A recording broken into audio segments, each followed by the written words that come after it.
Hey there and welcome to Scandal Steep. Terrence Howard recently dropped a bombshell during an interview on the PBD podcast, a revelation that has sent shockwaves through Hollywood. During the interview, the Empire star recounted an unsettling encounter with music mogul Sean "Diddy" Combs. What was supposed to be a professional meeting turned into an awkward and confusing experience that left Howard speechless.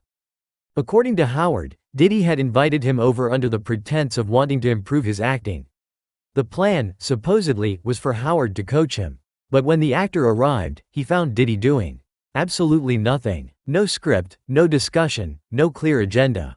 Just silence. I'm sitting there wondering, okay, what are we working on?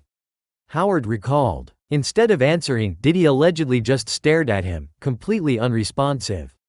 Things only got weirder. When Howard attempted to play some music, Diddy still said nothing, just sat there, watching. That was when Howard's assistant leaned in and quietly whispered something that stopped him in his tracks. "I think he's trying to F you." That was all Howard needed to hear. He left the situation and immediately cut off all communication with Diddy. This encounter, Howard revealed, wasn't an isolated incident. He admitted that he's faced similar uncomfortable moments with other producers in Hollywood. More than once, he said, he's had to issue stern warnings, even threats, just to get certain individuals to back off. "If you question a real man's masculinity," he said firmly, "you're going to get a real reaction." Howard made it clear that his values are non-negotiable. He refuses to compromise who he is to stay relevant or keep working. No wearing dresses for roles, no same-sex kissing scenes, no bending for Hollywood's alleged expectations. "The man card means everything to me," he stated.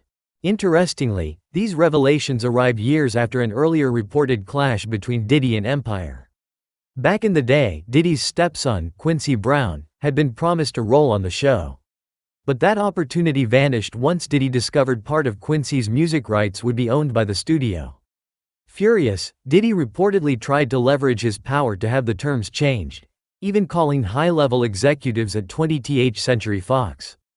When he couldn't get his way, he pulled his son out of the show entirely. Now, with Diddy facing federal investigations for alleged sex trafficking and multiple lawsuits involving assault and misconduct, Howard's revelations have taken on a new level of significance.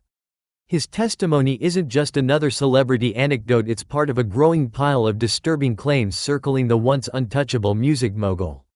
And Terrence Howard isn't the only one speaking up. Before Diddy's name became the centerpiece of federal headlines, comedian Katt Williams had already issued his own warnings.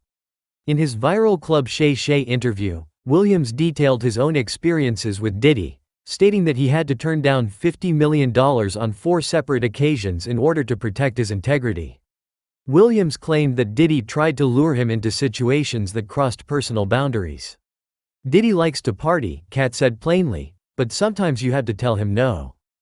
And I did." Williams wasn't being metaphorical. He claims Diddy invited him to private events, but his gut told him something wasn't right.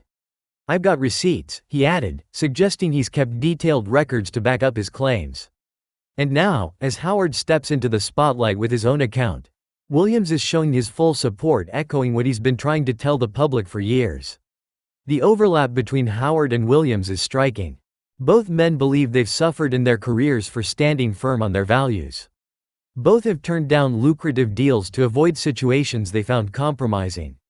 And both have called out what they believe is a pattern in the entertainment industry, particularly when it comes to how powerful black men are treated and portrayed.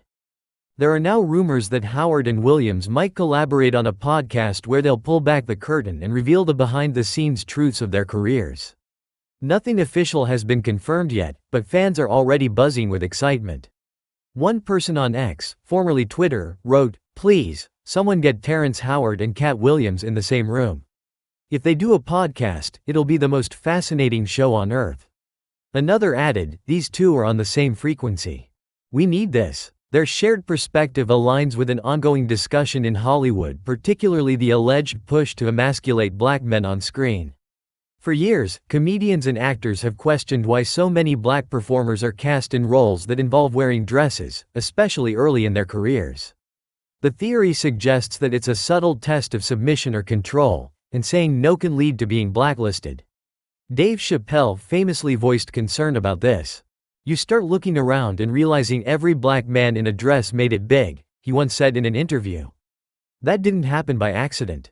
Eddie Griffin also addressed this dynamic in his 1999 film Foolish, a comedy he wrote and starred in. In one scene, a young comedian is urged by studio execs to wear a dress because all the greats have done it. Griffin made it clear he saw this as a form of gatekeeping. Do this, or don't expect to advance. Now, Terrence Howard seems to be another example of someone who said no and paid the price. Despite a long list of critically acclaimed performances from Hustle and Flow and Crash to Empire and The Butler, Howard has faced persistent rumors that he's difficult to work with. He's been labeled as hot-headed, uncompromising, and hard to direct. Some believe this reputation may be less about behavior and more about his unwillingness to play the Hollywood game. Howard himself has spoken about this reputation. He once recalled an early experience with The Cosby Show when he was only 19. After filming his scene, he discovered he had been cut from the episode. Upset, he confronted Bill Cosby directly, refusing to be dismissed without explanation. According to Howard, that bold move got him blacklisted by the show's casting director. As he tells it, that incident set the tone for the rest of his career. He would always speak up, even if it meant burning bridges. I will always stand on my principles, Howard said, even if it costs me work. Perhaps the most public blow to Howard's career came in 2008, when he was cast as James Rhodey Rhodes in Marvel's Iron Man. At the time, he was reportedly the highest-paid actor in the film, earning $3.5 million. He even claimed he helped secure the casting of Robert Downey Jr., offering to cut his own salary so the studio would take a chance on the troubled actor. But when Iron Man 2 was greenlit, Howard said he was blindsided. The studio informed him that his role would be significantly reduced and so would his paycheck. When his agent pushed back, negotiations fell apart. Marvel replaced Howard with Don Cheadle, and that was the end of his journey in the Marvel Cinematic Universe. I helped create Iron Man, Howard said in an interview. When it was time for the second one, they took the money that was meant for me and gave it to someone else. He later revealed that Robert Downey Jr. never responded to the calls and messages he left. Howard felt abandoned by the very person he believed he had helped. Watching Downey go on to make nearly $100 million from subsequent Marvel films only added salt to the wound.